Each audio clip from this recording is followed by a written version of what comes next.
¿Qué tal, Oscar? ¿Cómo estás? Muy bien, encantado de estar aquí contigo, charlando. Bueno, eres yo creo, el más próximo de todos los participantes que hemos tenido hasta ahora en el podcast, porque cuéntanos, Oscar, ¿dónde vives? Yo vivo en Gijón, soy de Madrid, pero llevo ya, pues justo el verano pasado hizo tantos años viviendo en Gijón como en Madrid, así que casi me puedo considerar ya asturiano de adopción. Vivo en Después, Gijón y trabajo en el hockey en el Real Grupo de Cultura Covadonga. pues mira, ya tengo un dato nuevo que no conocía de ti, que es que eres de Madrid. Ujú. Sí, sí, sí. Oye, ¿y qué recuerdos tienes de la infancia en Madrid? Bueno, bien, muy normales, sin grandes sobresaltos, la verdad. Yo nací ya en Madrid, mis padres no eran de allí, eran de un pueblo de Salamanca, pero mis hermanos y yo soy el pequeño de tres hermanos y nacimos todos allí. Y bueno, muy normal, muy tranquila, la verdad. Padres trabajadores, muy trabajadores, y la verdad es que desde pequeños nos inculcaron un poco, más que inculcarnos esa filosofía de trabajo, es que la vivimos en casa y nada, fuimos desarrollando una infancia muy normal, estudios, luego estudios universitarios y cuando acabaron los estudios universitarios fue cuando me moví, fui el primero que me moví de mi casa y luego todos se fueron detrás, se fueron todos de Madrid detrás de mí, pero fui el primero que inició la desbandada, que inició la emigración. Oye, Oscar, y el mundo del hockey, ya llegaremos después a lo que haces actualmente, aparte del Sí. trabajo que desarrollas en el Grupo Cultura Covadonga. Eh, pero, ¿cómo llega el hockey a tu vida? Bueno, yo empiezo a jugar al hockey tarde, bastante tarde. Yo siempre estuve involucrado en deportes, pero fui bastante inquieto y toqué varios deportes diferentes. Siempre fui bastante deportista, de hecho fue lo que me encaminó a estudiar educación física, a estudiar INEF en Madrid. Y yo di con el hockey bastante tarde. Lo que pasa es que yo tenía, bueno, una experiencia ya como portero, había sido portero durante muchos años, portero de fútbol y de fútbol sala. Incluso hice unos pinitos en balonmano. Y cuando empecé en el hockey ya en categoría, pues yo no me acuerdo si ya incluso juvenil, fui directamente a la portería. Fue lo que me llamó, bueno, me llamó del hockey y me llamó de todos los deportes que practiqué que tuvieran portero. Directamente fui a la portería y bueno, la verdad es que se me dio bien o eso consideraron que se me daba bien y enseguida un equipo de División de Honor de Madrid, de División de Honor A, bueno, en aquel entonces División de Honor porque no había como ahora A y B, en aquel entonces un equipo de División de Honor me fichó, el Valdeluz, lo que ahora es el Complutense, que entonces se llamaba Valdeluz, pues me fichó para jugar en División de Honor. Directamente entré también en el CAR, en el Centro de Alto Rendimiento de Madrid, que en aquel momento se creaba, no existía y se creó por aquel entonces pues bueno, jugué varios años en el Valdeluz y compaginé con el CAR y allí fui donde ya me involucré del todo como jugador de hockey. Oye, y dentro de la trayectoria que uno tiene como deportista, acabas de decir que empezaste en el mundo del fútbol y que también tocaste el balonmano. Cuando uno va progresando dentro de los deportes, tiene que compaginar también los estudios. ¿Cómo vivías tú esa parte de alinear tu pasión o tu gusto por el deporte por tener claro que deberías de formarte y que tenías que sacar unos estudios adelante? En este caso, creo que hasta ahora eres también el primero que ha estudiado educación física, de los que han pasado, de todos los deportistas que han pasado por aquí. ¿Cómo lo compaginaste y por qué educación física? ¿Lo tuviste claro desde un primer momento? Pues no, la verdad es que no. Yo no lo tuve claro hasta, bueno, hasta yo creo que hasta final de la adolescencia, más bien. Siempre estuve involucrado con el deporte, a pesar de que en mi casa no era una familia excesivamente deportiva. Yo solo tuve el referente de mi hermano mayor, que hizo atletismo desde muy joven y compitió en atletismo, pero ni mis padres ni mi hermana mayor tuvieron ningún contacto con el deporte más que, bueno, mi padre de aficionado, pero no veníamos de una familia que tuviera una experiencia o que tuviera referentes en el deporte, ni mucho menos. Yo creo que siguiendo un poco la estela de mi hermano, siempre me gustó el deporte, siempre me gustó verlo, siempre me gustó practicar cualquier cosa Y yo creo que por ahí me fue entrando el gusanillo, pero la verdad es que no recuerdo que hubiera un momento ni que hubiera alguien que fuera el que me llamara hacia esta vertiente o hacia estos estudios. Sí que es verdad que tuve un profesor de educación física en el colegio, bueno, que fue el primero con el que traté estos temas, no porque me sirviera tampoco el que me marcara, pero sí fue el nexo al que le pregunté por primera vez cómo se llegaba a eso, a ser profesor de educación física, y fue el que me encaminó por ahí a estudiar INEF. Tampoco era mi vocación ser profesor de educación física, a pesar de que lo soy desde hace 25 años. Mi vocación siempre fue el entrenamiento y, de hecho, dentro de los estudios universitarios, dentro de la carrera, siempre me decanté por las asignaturas relacionadas con el entrenamiento deportivo, con el alto rendimiento. De hecho, después de hacer la carrera, unos años después, hice el máster de alto rendimiento del Comité Olímpico Español y siempre esa fue mi verdadera vocación a la que me he dedicado de manera intermitente en mi vida, porque mi labor principal siempre ha sido la educación, siempre ha sido la parte pedagógica, pero mi vocación real era el mundo del entrenamiento. Entonces yo creo que fue un poco, bueno, por accidente, no sé si también fue por descarte de otras cosas, me fui decantando por eso. En aquel entonces entrar en INEF no era, bueno, no voy a decir que no era lo fácil que es ahora, no voy a ser que alguien se moleste, pero era diferente porque antes sí que es verdad que las pruebas físicas contaban mucho más de lo que cuentan ahora. Y yo no entré a la primera. El primer intento que hice cuando terminé en aquel entonces COU, lo que ahora es bachillerato, yo no entré a la primera y empecé biológicas, empecé biología y me preparé mejor durante el primer año de biológicas, me preparé mejor porque sí que estaba empeñado en entrar en INEF y el segundo intento entré y ya fue donde ya bueno, cursé la carrera entera y donde ya después, como te decía antes, cuando terminé, pues por motivos personales me vine a Gijón. Qué bueno. No, mira, fíjate que yo tengo bastantes amigos que hicieron también INEF, algunos de ellos primero haciendo la parte de magisterio, que después, lógicamente, hacías pues, bueno, como un curso puente o convalidabas una serie de asignaturas y te ibas en este caso, a Coruña o a Madrid. Creo que en León también había INEF. Mira, personalmente a mí era una cosa que siempre me había llamado la atención porque siempre había estado también vinculado al mundo del deporte. Empecé como tu hermano mayor haciendo atletismo, pero después por distintos avatares de movimientos de familia, en este caso de mi padre, que trabajaba en banca y nos movíamos mucho dentro de Asturias, de pueblo en pueblo. Creo recordar que cambié 6 veces de colegio siendo muy, muy pequeñito, con lo cual eso marcaba Sí. algo al principio, sobre todo, pues yo creo que por eso también me ha hecho ser bastante abierto, ¿no? con la gente, Uh-huh. intentar siempre tener alrededor gente, ¿no? O por lo menos provocar contactos entre la gente.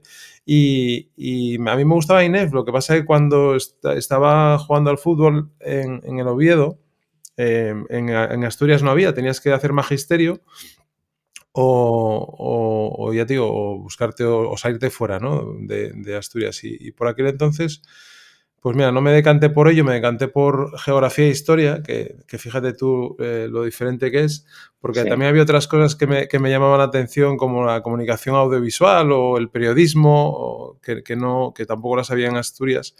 Y bueno, pues me decanté por esa, ¿no? Pero sí es verdad que el INEF siempre ha estado muy presente en mi entorno, con jugadores que después se fueron a estudiar o con gente que tenía esas inquietudes y que se fueron directamente a Madrid o, como te decía, a Coruña a través también de la escuela de Padre Oso, que está en Oviedo y que se cursa magisterio, ¿no? Sí. Así que bueno, son esas facetas o esas etapas de la vida que tenemos que pasar todos, ¿no? En esos momentos que a veces no sabes, como bien decías, no sabes a lo que te quieres dedicar, lo que quieres hacer, puedes tener ciertas inquietudes, pero a veces es difícil tomar la decisión más correcta, ¿no? En ese Sí. sentido. Pero mira, por ejemplo, lo que acabas de decir de estudiar biológicas o empezar biológicas porque no conseguiste entrar, como tú dices, porque había unas pruebas muy fuertes hace años para entrar en INEF, prepararte, bueno, ya dice también algo de la persona, ¿no? El hecho de querer superarse o de querer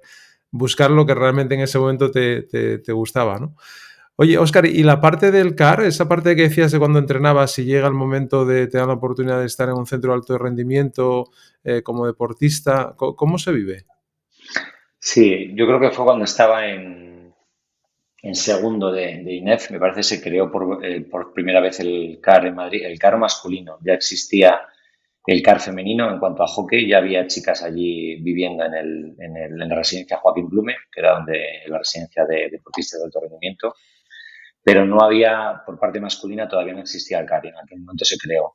Y bueno, fue un boom bastante grande, hubo mucha gente, hubo diversos jugadores que vinieron de toda España a vivir allí al centro, a la Blume, y empezamos a entrenar principalmente entrenábamos con José Brasa, que en aquel momento era el seleccionador absoluto femenino, que fue medalla de oro en Barcelona 92, una leyenda en el hockey mundial, y entrenábamos con José Antonio Gil, con Gilo, que actualmente es el secretario general de la Federación Española. Y bueno, se creó, hicieron una especie de selección de jugadores no catalanes, porque en Cataluña ya existía un CAR, y por lo tanto fue como una especie de punto para aglutinar a aquellos jugadores que pillaban fuera del radar del CAR de Cataluña, que pudieran tener un centro de alto rendimiento propio, y se creó. Y la verdad es que ahí confluimos jugadores de toda España, de todos los puntos de España. Los que éramos de Madrid, que habrían, no me acuerdo exactamente, pero deberíamos ser 4, 5 o 6, teníamos lo que se llamaba beca de externos, es decir, no residíamos en la residencia Blume, sino que lo que hacíamos era pasar allí el día, comíamos allí y entrenábamos tarde o mañana y tarde. Pero bueno, la verdad es que fue una experiencia muy bonita porque pues convivíamos con chavales de nuestra edad. Bueno, voy a decir de nuestra edad, yo creo que en aquel momento era el mayor de los que estaban en el ICAR. Pero bueno, más o menos todos de la misma edad, con unas grandes promesas, con una gran proyección. Eh, Estábamos precisamente, además, los dos porteros que estábamos en el Valdeluz, tanto Toño Duarte como yo, que competíamos en el club, competíamos de manera, quiero decir, amistosa, porque siempre nos llevamos muy bien, seguimos llevándonos muy bien, competíamos en el club, competíamos en el CAR, y la verdad es que yo recuerdo aquellos años del CAR muy felices y mucho entrenamiento además para lo que estábamos acostumbrados en el hockey, buenos entrenadores, buenos profesionales alrededor nuestro, porque además teníamos grandes profesionales en el mundo de la preparación física. Ten en cuenta que era allí en el CAR donde está todas las instalaciones y todas las oficinas y demás del Consejo Superior de Deportes, y por tanto teníamos gente alrededor magnífica, muy preparada, y fue una gran experiencia. Sí. Yo estuve unos años allí y muy bien, y gente con la que todavía te sigues encontrando cuando vas a diferentes competiciones de hockey y sigues manteniendo la amistad con ellos. Muy bien. A mí la verdad es que me pilló un poco mayor. Yo estuve en el CAR. Estar en el CAR significaba estar en órbita de selección o con posibilidades de selección, pero yo la verdad es que, siendo realista, nunca tuve opciones de jugar en selección. Digo nunca porque es verdad que a mí el CAR me pilló ya en categoría senior. Es decir, yo no era ni sub-21 ni sub-18 como otros jugadores que estaban en ese centro de alto rendimiento. Y aunque es verdad que a mí me sirvió de mucho, me sirvió para mejorar muchísimo y para estar, pues bueno, involucrado en todo ese proceso de selección, pero yo no llegué a debutar con ninguna selección, ni en categorías inferiores ni con la absoluta. Estuve en órbita, pero no llegué a vestir la camiseta de España. Cuando terminé la carrera, pues dejé el CAR.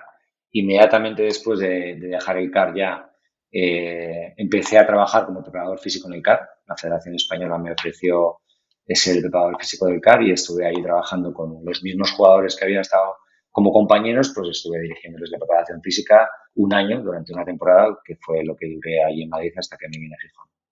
Oye, y ese cambio de, de vida, ¿no? De dejar tu ciudad de nacimiento, de dejar un espacio que, como tú dices, además marca a un deportista, como es un centro de alto rendimiento y, como bien decías, vinculado al Consejo Superior de Deportes, con todo lo que se supone alrededor de deportistas, de preparadores, de compañeros, compañeras, etcétera. Y de repente terminas la carrera, eres profesor, y te mudas, coges el petate y ¿viniste directamente a Asturias ya? ¿O tuviste alguna parada Sí, directo para Gijón? no, directo para Gijón, sí, sí, directo para Gijón. Y aquí me Y quedé. aquí te quedaste, aquí te Sí, adoptamos. sí. La verdad es que fue un cambio fuerte, muy fuerte, porque yo acababa de terminar la carrera y tenía dos trabajos. Trabajaba por la mañana en un colegio, por la tarde en el CAR, cosa que, bueno, recién terminada la carrera, la verdad es que estaba muy bien colocado, muy bien situado, además en dos trabajos que a mí por lo menos laboralmente me llenaban. en el tema además del entrenamiento, pues con gran proyección, con grandes posibilidades de hacer muchas cosas y estaba muy, muy contento porque además ya estabas trabajando un poco en el alto nivel, estás trabajando en un centro de alto rendimiento y por lo tanto tienes posibilidades para trabajar en alto nivel. Pero bueno, fue por un tema personal, realmente fue por amor, fue porque mi novia vivía aquí, nosotros nos conocimos estudiando INEF y ella terminó la carrera y volvió a su casa, que su casa era aquí. Y bueno, pues para seguir la relación uno de los dos tenía que moverse. Se habló y se consensuó y decidimos que me movía yo, vamos. Y no me arrepiento en absoluto. El cambio de vida, es verdad que dejé ciertas cosas que a mí me llenaban mucho allí, sobre todo, como te digo, mi trabajo en el CAR y mi familia, por supuesto, eso es lo primero. Pero no me arrepiento de nada. Vine aquí a trabajar también en el hockey, pero es verdad que yo venía a trabajar en el hockey en un nivel más bajo, porque vine a un grandísimo club, pero que a nivel de hockey estaba por debajo de lo que yo estaba acostumbrado. Yo trabajaba como preparador físico en mi club en División de Honor, un equipo además en División de Honor con grandes logros, porque en ese momento era el único equipo catalán, no catalán, que podía competir de tú a tú con los equipos catalanes que eran todopoderosos y estaba trabajando a la vez en el CAR. Fue una decisión difícil porque dejar eso, que era lo que mi verdadera vocación, fue complicado. Pero vine a un gran club, pero sobre todo lo que vine es personalmente, esto ya cada uno tendrá su opinión, de los que hacen el cambio en un sentido o en otro, vine a llevar una vida mejor. Yo creo que la calidad de vida aquí, y puedo hablar además con conocimiento, que llevo muchos años aquí, la calidad de vida es mucho mayor, mucho mejor. No me arrepiento de nada porque además aquí la acogida fue magnífica por parte de la familia de mi novia entonces, mi mujer actualmente, y, y no me arrepiento. Ya digo que fue un cambio grande por lo que dejaba atrás, luego encontré aquí pues otro tipo de hockey, otro mundo del hockey y encontré otro tipo de vida. Tuve la gran suerte de encontrar trabajo en educación también muy pronto aquí, muy rápido, nada más llegar, casi antes de venir para acá ya he estado trabajando en un colegio en el que sigo también, es decir, he tenido pocos vaivenes, sigo trabajando en el mismo colegio donde empecé el primer día que vine a Gijón hace 25 años y no me arrepiento de nada, a pesar de que el paso fue una decisión difícil, que además en mi familia, pues bueno, la veían extraña porque, bueno, yo creo que salir de Madrid para venir a Gijón puede que se pueda considerar un paso atrás. Eh, pero bueno, en mi familia, como te digo, tampoco era una familia muy relacionada con el deporte, tampoco vieron muy extraño que yo hiciera INDEF. Sí que apenas conocía en esos estudios. Entonces, bueno, siempre fui el hijo pequeño que fue dando pasos un poco raros. Así que cuando les dije que me iba de Madrid tampoco se sorprendieron mucho. Y bien, vine para acá y como te digo, ningún arrepentimiento porque mi vida aquí ha sido plenamente satisfactoria y lo sigue siendo ahora mismo. Oye, y lógicamente decías que empiezas a trabajar en un colegio, que además está a escasos metros de donde yo vivo, que es el colegio San Vicente Paul. Y el hockey en el grupo, ¿llegas directamente al Grupo Cultural Covadonga cuando aterrizas en Gijón? O sea, entras en el grupo como tú decías, a descubrir o a intentar adaptarte a la realidad de ese club que llegas en ese momento, ¿no? ¿Con qué te encuentras cuando llegas al Grupo Cultura Covadonga? Para los que nos escuchen y no conozcan el Real Grupo Cultura Covadonga, que habrá gente que no lo conozca, aunque alguna vez lo hemos mencionado, creo que cuando hablamos con María López, es uno de los mayores clubes deportivos que hay en España, que aglutina a múltiples disciplinas deportivas y lo más curioso es que, menos el fútbol, yo creo que se juega todo en el grupo, ¿no? Hay todas las disciplinas. Y de hecho, pues bueno, el hockey, que yo lo practico gracias a mi hija Marta, que también está en la escuela, que Óscar participa de ella, lógicamente, con el cargo que después él nos dirá y nos explicará un poco más en detalle. Pues es una de las secciones que más ha crecido en los últimos años, ¿no? Con lo cual algo de culpa tendréis los que estáis ahí empujando y animando tanto a los niños como a los padres a que nos animemos a acercarnos a ese deporte. Entonces, ¿qué te encuentras, Óscar, en el grupo? Bueno, pues yo fue una sorpresa grande porque yo me encontré un club. Hay que tener en cuenta que yo trabajaba y jugaba en un club en Madrid que no era un club privado, sino que era un club que jugaba en un campo municipal. No tenía sede, por así decirlo, no tenía club privado. Había otros en Madrid que sí, pero el mío no. Y a pesar de eso, pues era uno de los mejores clubes de España, el Valdeluz.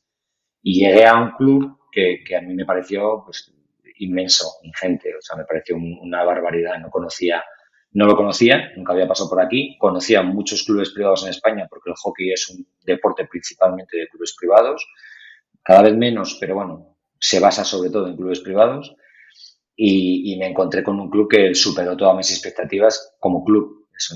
Es enorme, ahora mismo tiene 26 disciplinas deportivas, no me acuerdo lo que tenía entonces, pero unas instalaciones brutales, muchísima gente practicando deporte y eso me sorprendió.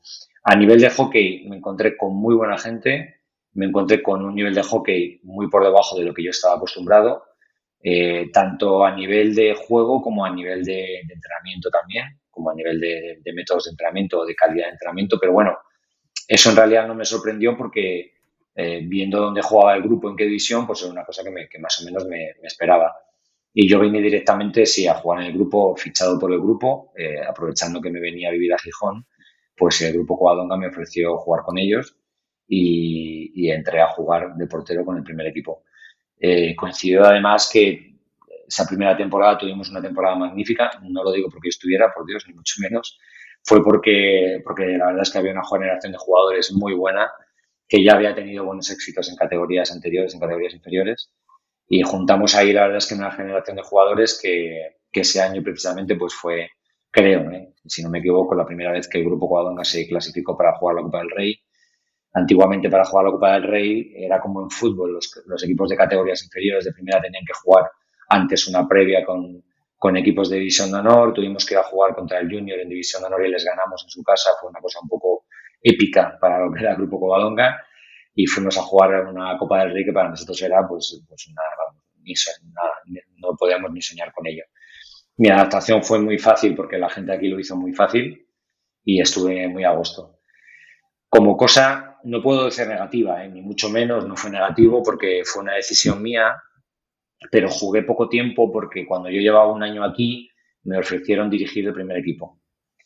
Y yo dije que sí, con la idea de compaginar el puesto de portero y de entrenador a la vez. Y no salió bien, no salió bien. Vamos, el que salió perdiendo fue el puesto de portero, evidentemente, y lo tuve que dejar enseguida.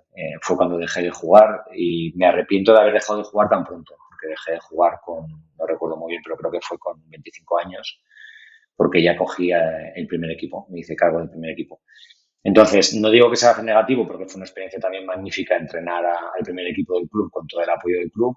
Lo que pasa es que viéndolo ahora con perspectiva, yo creo que me hubiera gustado aguantar un poquito más en la portería y echar unos cuantos años más como jugador. Pero bueno, las circunstancias, como tú decías antes, te van llevando y vas tomando decisiones. En aquel momento me lo ofrecieron y además era una cosa que el equipo necesitaba. Decidí cogerlo y ya no retomé la portería. No retomé la portería hasta después ya en categoría veterano, en categoría máster, unos cuantos años después. ¿Y cómo viviste ese paso de jugador a entrenador? De estar acostumbrado a ser el que tiene que parar a las bolas en el último momento, las que puede, que no es fácil, eh, y pasar de repente a dirigir a un equipo, a ser el responsable técnico de la táctica, de gestionar a un grupo de personas, que yo creo que es lo más complicado que tiene un equipo, ¿no? Gestionar las personas que están dentro de él, los egos, los caprichos, yo qué sé, los malos momentos, los buenos momentos, todas esas cosas que son muy humanas, y que un entrenador, lógicamente, como un profesor, ¿no? Que ahí tienes experiencia también en ese sentido. Al final, cuando tú estás gestionando un grupo de críos, de chavales, al final, lógicamente, depende de las edades, cambia un poco, ¿no? Pero al final tienes que gestionar personalidades y ¿cómo lo vives ese cambio? Bueno, pues lo vivo con mucha ilusión, a pesar de que me cuesta el puesto de portero. Yo al principio lo intento compaginar, pero bueno, yo creo que hay un punto de inflexión. Cuando cojo el primer equipo, el primer partido que hacemos de pretemporada, jugamos contra el Tenis de Santander en casa, en nuestro club. Y, y empiezo yo de titular como portero. Siendo entrenador, era un poco como el fútbol inglés antiguo, yo estaba en el campo y en el banquillo a la vez. En aquel entonces no se jugaba por cuartos, se jugaban dos mitades de partido y en la primera mitad nos metieron tres goles. Íbamos perdiendo 0-3 en el descanso. Tres goles que además, yo creo, bueno, si no recuerdo mal, no toqué ni una bola. Los tres veces que me llegaban a la puerta me metieron gol. Y yo creo que fue el punto de inflexión. Es decir, en ese momento salí del campo muy enfadado, lo recuerdo perfectamente, tirando todo contra el banquillo, casco, palo, y que no se tiene que hacer eso nunca, pero en aquel momento lo hice. Me cambié, salió el otro portero y yo creo que no volví a jugar. No sé si en aquella temporada volví a jugar algún tiempo por ahí suelto, pero me encontré con una situación tan incómoda de dirigir el equipo desde dentro del campo.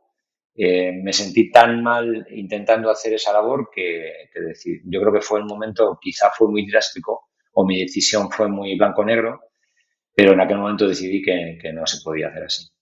No podía entrenar como portero, no podía hacerlo en condiciones y fue mi decisión de dejar la portería, como te digo, un poco pronto. Pero luego mi experiencia como entrenador fue fantástica. Yo creo que pequé de lo que pecan todos los jóvenes que entrenan y sobre todo también iba a decir los recién licenciados o los que acaban de terminar la carrera, que llegan con mucho ímpetu a sus trabajos y quieren hacer muchas cosas. Pues yo se me juntó que acababa de terminar la carrera hacía un año, no, 2 años, con muchas ideas en la cabeza y además venía de trabajar en alto rendimiento con más ideas todavía en la cabeza. Entonces quise hacer muchas cosas en poco tiempo. La verdad es que en el club, tanto en el club como en el equipo, lo aceptaron muy bien y fueron muy receptivos porque, bueno, yo venía con formas de entrenar diferentes, con métodos de entrenamiento, haciendo pruebas, haciendo test, haciendo cosas que aquí pues no lo habían visto.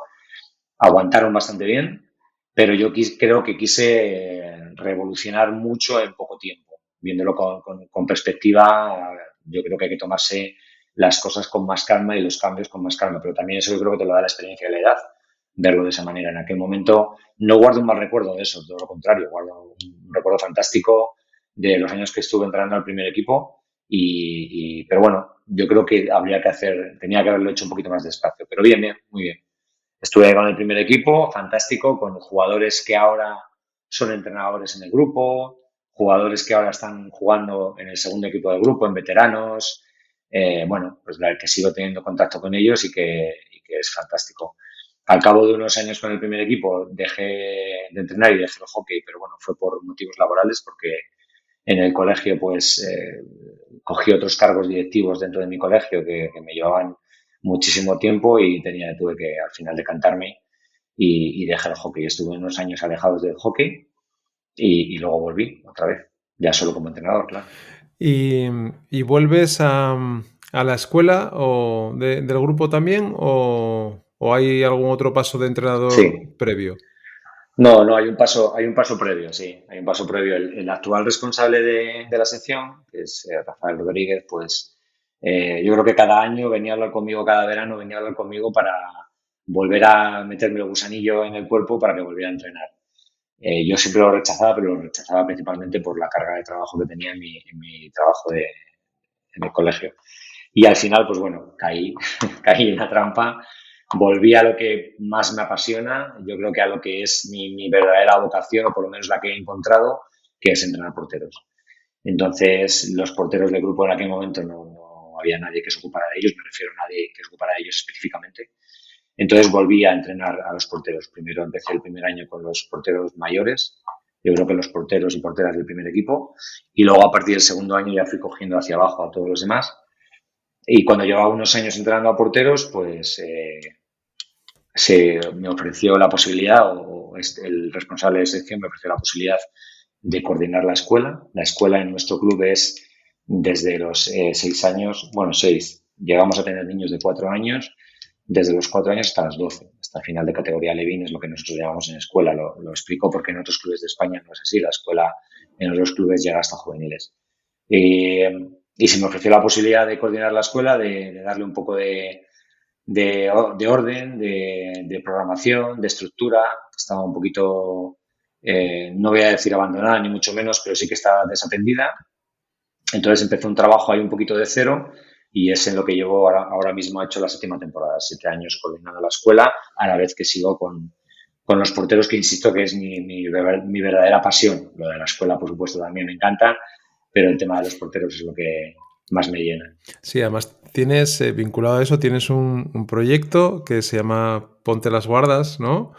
Que, que también tiene su Instagram y tiene su canal de YouTube donde divulgas y donde enseñas pues las cosas que hacéis vinculadas a esos entrenamientos específicos y a la posición específica del mundo del hockey que también ha evolucionado mucho en los últimos años, Óscar, ¿no? Sí, bueno, este proyecto empezó porque, primero por las redes sociales. Yo creo que el hecho también de trabajar con adolescentes, yo soy profesor de secundaria y el trabajar con adolescentes te mantiene un poco, voy a decir un poco, no mucho, pero te mantiene en contacto con su mundo. Entonces, hace muchos años, pues el hecho de estar conviviendo con ellos día a día, pues parece que te mantiene un poco más relacionado con las redes sociales en aquel momento. Y yo pues empecé desde hace muchos años a tener perfiles en todas las redes sociales, prácticamente que existían, o por lo menos las más conocidas. Primero por ahí. Y lo segundo es que yo, por más que buceaba, investigaba en internet y miraba, la verdad es que no había ningún canal de comunicación, no había ninguna plataforma, ningún punto de encuentro para el mundo del portero de hockey.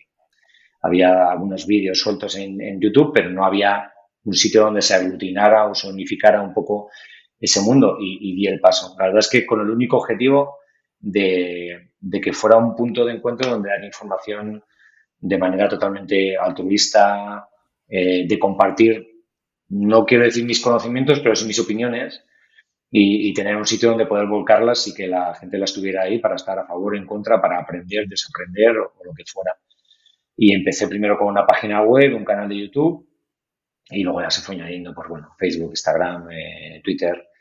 eh, y la verdad es que ahí estuve unos cuantos años. La página web sí que es verdad que, bueno, por falta de tiempo solamente, porque no doy abasto, la página web está un poco parada, las redes sociales no, pero sobre todo a lo que me dediqué, que era lo que más me interesaba, era bueno, a colgar ejercicios, a colgar vídeos de ejercicios, que era lo que más me gustaba. Yo creo que, bueno, era un lugar donde la gente podía acudir si tenía dudas. Me llegaban muchas preguntas sobre material, sobre entrenamiento, sobre ejercicios y me sirvió un poco también, yo creo que de conexión con otra gente que tenía mis mismas inquietudes, que a mí eso es lo que más me gustó, sin ningún interés más allá. De hecho, ningún interés económico porque al revés, esto ha sido una pérdida de dinero constante, pero lo compensa completamente porque, bueno, es lo que me ha servido para conectar con gente de España, de fuera, especialmente con gente de Argentina, sobre todo mucho, y ser una plataforma que no existía en ese momento, por lo menos en habla España, en habla hispana, pero tampoco ni en inglés, ni en holandés, ni en alemán existe algo parecido, luego ya fueron saliendo. Y sí, la verdad es que esa fue mi pasión, me volqué con eso y bueno, la verdad es que es casi casi como un hobby.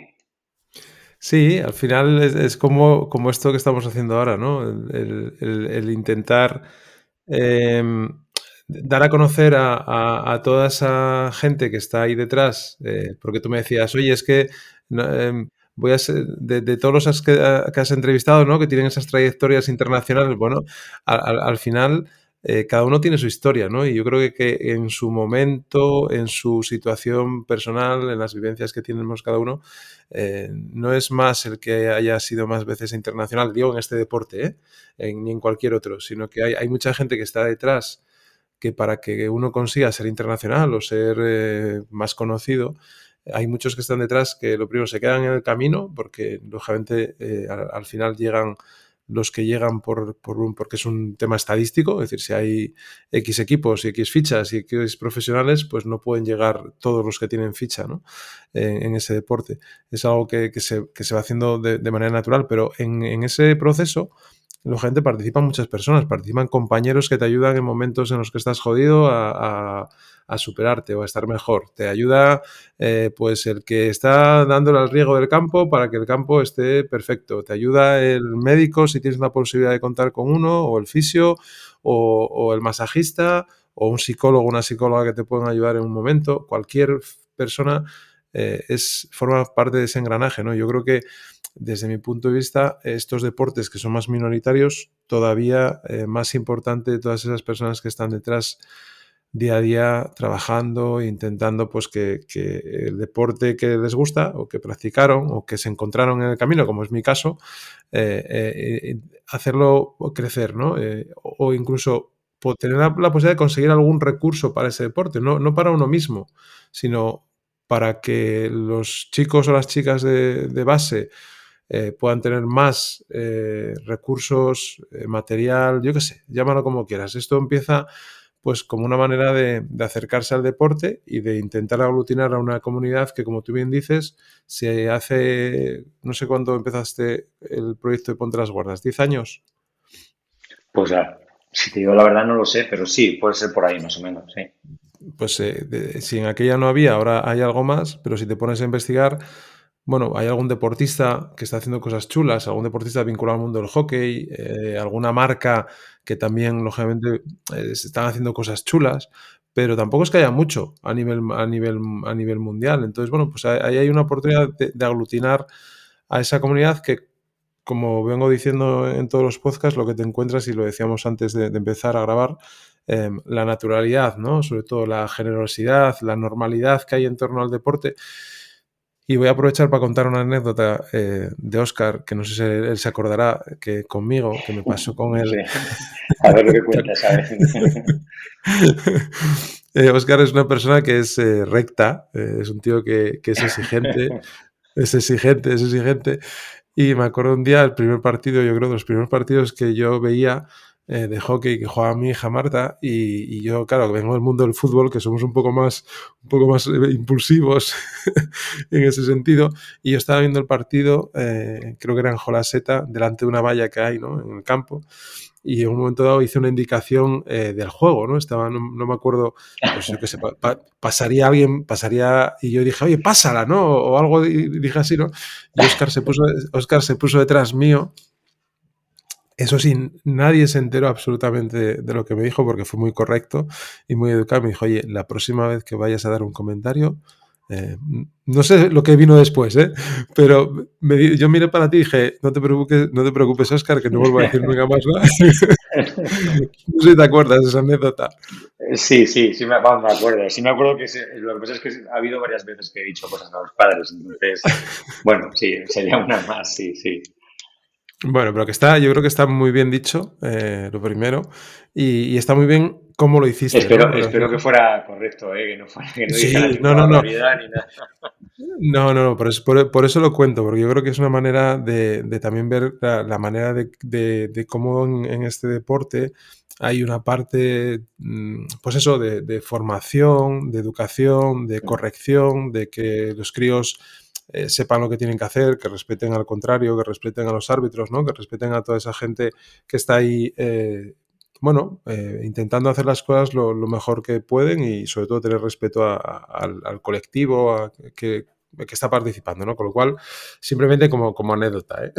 A mí una de las cosas sobre todo que me sirvió también el proyecto de Ponte las Guardas, porque yo hablé un poco que era una plataforma para volcar contenido y conocimiento, pero una de las cosas también me sirvió en el sentido contrario, es decir, a mí me ha servido para aprender mucho, porque al final lo que me hace es conectar con otra gente y el conocimiento se comparte, que es una de las cosas para las que sirven las redes sociales, Internet, y a mí me ha servido para que pues, haya gente que me ha cuestionado opiniones y que me haya hecho pensar, gente que se ha puesto en contacto conmigo para contarme cómo lo hacen en el sitio en el que están, o me ha servido sobre todo para conocer porteros, que eso es maravilloso para poder conocer diferentes porteros muy jóvenes además, y para conocer entrenadores de porteros, que somos muy pocos, pero a veces pues, no tenemos las posibilidades de conectarnos y eso me ha permitido, yo creo que crecer más como entrenador de porteros, que es pues, uno de los objetivos, claro. Bueno, y eso, lógicamente, te ha llevado también, ahora que mencionas eso, te ha llevado a estar ahora colaborando, trabajando con la Federación Española también de hockey en esta parte específica de porteros, ¿no? Cuéntanos un poco sobre esto. Sí, yo estoy ahora mismo con las categorías inferiores de la Federación Española. Estoy como puesto fijo, por así decirlo, soy responsable de porteros de la selección sub-21 masculina. Y luego con selecciones sub-18 y sub-16, pues vamos rotando. Hay diferentes entrenadores que vamos rotando, entonces también estoy involucrado con las categorías sub-16 y sub-18. De hecho, la semana que viene voy a estar en la fase final del Plan Nacional de Tecnificación Deportiva, donde están las selecciones sub-16, los jugadores seleccionados a nivel nacional en categoría sub-16. La semana siguiente estaré con la selección sub-21, que está preparando el Mundial que tiene a final de año. Y fue todo de la mano de Bernardino Herrera. Bernardino Herrera es el actual entrenador de porteros de la absoluta masculina y es la persona responsable de lo que llamamos el plan de porteros de la Federación Española. Fue portero de la selección española durante muchos años, jugó, creo que fueron, si no me equivoco, 2 Juegos Olímpicos, y estuvo conmigo en el CAR. De hecho, fue una de esas personas que nos conocimos allí, conectamos y seguimos con una gran amistad. Y entonces fue él el que vino a mí a reclutarme como parte de ese plan de porteros que formamos varias personas, entrenadores de porteros de toda España. Él empezó a dar forma a ese proyecto, a esa idea de intentar crear un grupo de especialistas que, sobre todo, más que ocuparse de los porteros, que es uno de los objetivos, evidentemente, hacer seguimiento, tener porteros controlados, seleccionados y luego entrenar a los que estén en ese momento de selecciones inferiores, uno de los principales objetivos del proyecto era formar entrenadores, porque es verdad que hay pocos entrenadores especializados en porteros. Entonces, la idea era intentar hacer ese abanico o esa red un poco más grande, metiendo gente que pudiera meterse e involucrarse en este proyecto. Y es en lo que estamos. Entonces, él fue el que me vino a reclutar y llevo, pues no sé, llevaré 3, 4 años un poco cada vez más. Al principio un poco así esporádicamente y cada vez más metido. De hecho, ahora pues eso, estoy con la sub-21 desde hace poco. Un proyecto un poquito más ambicioso porque ya categoría sub-21 es un poco más rendimiento, pero muy bien, muy contento porque el hecho de poder estar con diferentes selecciones en diferentes convocatorias, al final lo que te decía antes te permite estar controlando un poco de todo y al final conoces un montón de porteros, un montón de porteras de diferentes clubes, te van contando lo que ven en sus clubes, te van contando cómo es su competición bueno, la verdad es que es una red fantástica y todo gracias a este gran profesional que es Bernard Herrera, que está consiguiendo a base de mucho esfuerzo, de mucha lucha. Él lo sabe, él saca adelante este plan, el plan de porteros, que ha conseguido mucho, que está consiguiendo más, porque está consiguiendo involucrar a más gente, está consiguiendo más presupuesto, está consiguiendo más medios. Y este excelente profesional, que además está trabajando desde hace muchos años con la selección absoluta, pues es el que nos ha ido marcando un poquito el camino. Bueno, y además para ti el hecho de volver a encontrarte con la élite, ¿no? Es decir, con la élite del deporte, con el alto Sí. rendimiento, con el profesional, ¿no? Al final es como que cierra también un círculo, ¿no? Es decir, Sí, sí, sí. sales de un sitio, te desplazas por amor al norte de España, en Sí, este caso a Gijón, entrenas, bueno, juegas, sigues jugando, entrenas, lo dejas, te enganchas otra vez a una escuela como es la del Real Grupo Cultural Covadonga, empiezas a trabajar en esa fase de porteros, de mejora de porteros, de gestionar la escuela y ahora pues tienes la posibilidad de volver a ese espacio que fue de donde saliste, con lo cual, bueno, yo creo que también es para estar agradecido y orgulloso, ¿no? Del camino, porque además eres muy sí, joven, Óscar, sí, todavía te sí. queda mucho recorrido. Bueno, bueno. Depende cómo se mire, depende de quién lo diga. Soy muy joven, depende de quién lo diga. No, pero sí que es muy satisfactorio lo que tú dices, es volver un poco a lo que en aquel momento me llenaba tanto y era como mi vocación y a lo que quería dedicarme. Y la verdad es que yo disfruto mucho cuando He ido varias veces a concentraciones de la selección absoluta, iba acompañando precisamente a Bernard Herrera, y también he ido con la selección absoluta de chicas, sustituyendo al entrenador de porteras alguna vez que no ha podido ir. Y la verdad es que volver a verme en ese mundo es muy gratificante, volver a ver pues eso, cómo funciona el alto rendimiento, a qué niveles están, qué métodos utilizan, qué sistemas. Es muy gratificante para mí. La verdad es que me hace sentirme muy a gusto con ese trabajo. Y luego también ahora mismo, la verdad es que una cosa que me llena mucho es estar tocando ese abanico, porque yo estoy entrenando ahora mismo, si solo hablamos de porteros, estoy entrenando porteros desde los 11 años, tengo porteros de 11 años hasta, pues eso, con selección sub-21. Y el margen es grandísimo, pero es que para mí es maravilloso ver cómo evolucionan a los porteros de mi club que llevo entrenando desde hace, no sé, 8 o 10 años, verles evolucionar, verles crecer, es muy especial. La verdad es que también eso te permite, hombre, como entrenador de equipo también, pero quizá como entrenador de equipo esa evolución no la puedes ver tan de cerca como cuando trabajas con porteros, que es mucho más cercano, mucho más, no sé si incluso decirte emocional, y esa evolución la ves mucho más fácil porque eres como su entrenador, voy a dejar un poco entrecomillado, pero su entrenador personal. Entonces, el tener ese abanico de 11 años a alto nivel, alto profesionales casi, pues es una pasada. Hola Oscar, lo primero, bienvenido a Penalty Stroke. Y bueno, ya tú y yo ya nos conocemos. Sin más dilación, te pregunto mi pregunta del episodio de hoy. Como entrenador, bueno, preparador de porteros, ¿qué crees que necesita y que buscas a la hora de motivar a jugadores, jugadoras, pues para que empiecen a jugar como portero? Y qué, bueno, qué les dices, qué es lo que tú buscas, cómo les motivas, tu manera de motivarles a la hora de que para que se puedan poner debajo de los tres palos y defender una camiseta como es la del grupo, como tú hiciste en su día. Así que nada, espero que te haya parecido buena pregunta y, y nada, nos vemos durante los entrenos. Así que chao. Es complicado, es una posición complicada y a veces a los niños se les hace cuesta arriba a veces, porque es lo que tú decías, es una posición que en los entrenamientos o están muy bien diseñados los entrenamientos de equipo, a veces son casi casi como un cono, y luego a veces les toca vivir experiencias muy difíciles, pues de eso, de muchos goles, de ligas muy complicadas porque les meten goleadas y de... Bueno, yo lo que les intento inculcar sobre todo es el disfrute del trabajo en la portería, que el parar un tiro sea tan gratificante como meter un gol. Al final a los niños lo que les gusta es meter goles y es lo que más contento les pone. Entonces yo lo que intento es meterles en la cabeza que parar un tiro que va a una portería es igual de importante que meter un gol. Y que se tienen que sentir igual de contentos que si metieran un gol, igual de contentos que cuando su compañero mete un gol. Les insisto mucho en eso, porque yo creo que tienen que disfrutar de cada parada. Parece que cuando hacen una parada es su obligación o es una cosa normal o es lo que se espera de ellos. Y yo intento darles la vuelta a la tortilla y decirles que no, que hacer una parada es algo muy especial, porque evitar en gol es tan importante como meterlo. Entonces es una manera de meterles motivación, meterles ganas de parar, ¿vale? Luego a partir de ahí, bueno, pues hay muchos factores. El hecho de llevar la equipación les llama mucho la atención porque es una equipación rara que no se ve en otros deportes.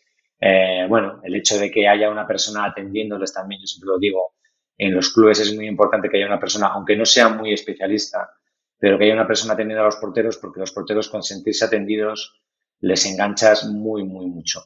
Eh, no tiene nada que ver un entrenamiento específico con un entrenamiento de equipo. Entonces, en el momento que hay alguien que les está diciendo algo, porque los entrenadores de equipo les cuesta, les cuesta. No digo que no sepan, al revés. Yo cuando doy cursos de entrenadores es lo primero que les digo. Pero saben totalmente, tienen sus conocimientos suficientes para corregir a los porteros y para enseñarles. Pero, bueno, no se atreven o tienen que atender a muchos jugadores y al final tienden a atender al grupo amplio, que también lo entiendo, que es normal, pero los porteros al final se sienten desatendidos. El que haya una persona que les hace caso, que les corrija alguna cosita, que se preocupa por su equipación, que está un ratito con ellos ahí tirándoles bolas, es un paso adelante grandísimo, sea quien sea, ¿eh? Pero yo sobre todo intento que disfruten de la parada, que disfruten de parar, que disfruten de estar en la portería, porque es un sitio muy solitario, ¿eh? Es un sitio donde la vida en algunos momentos puede ser difícil y por tanto tiene que gustarte. O sea, tienes que sentirte a gusto con el puesto de portero, porque si no, hay momentos en que la portería es un páramo y las cosas se complican mucho. Y a veces los compañeros no ayudan tampoco, ¿eh? Porque esperan cosas de ti que...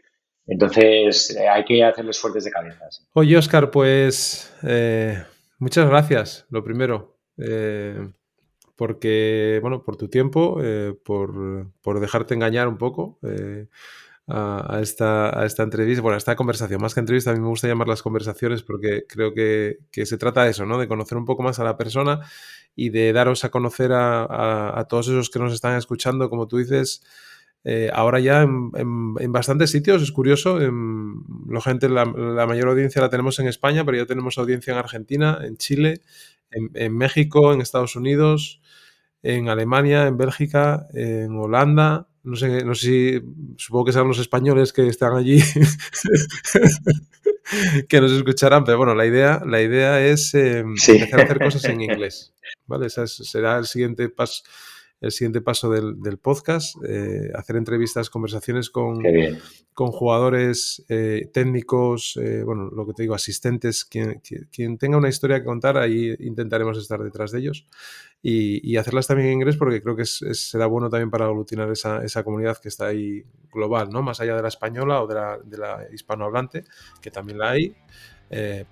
Poco a poco a ver si vamos dando ese paso. Así que, pues lo dicho, Óscar, muchísimas gracias por tu trabajo, por el trabajo que hacéis en el grupo, que lógicamente os agradecemos todos los padres que estamos ahí día a día con los peques, porque formáis parte, yo creo, de la educación de nuestros hijos, y eso es muy importante también, y así lo hay que reconocer.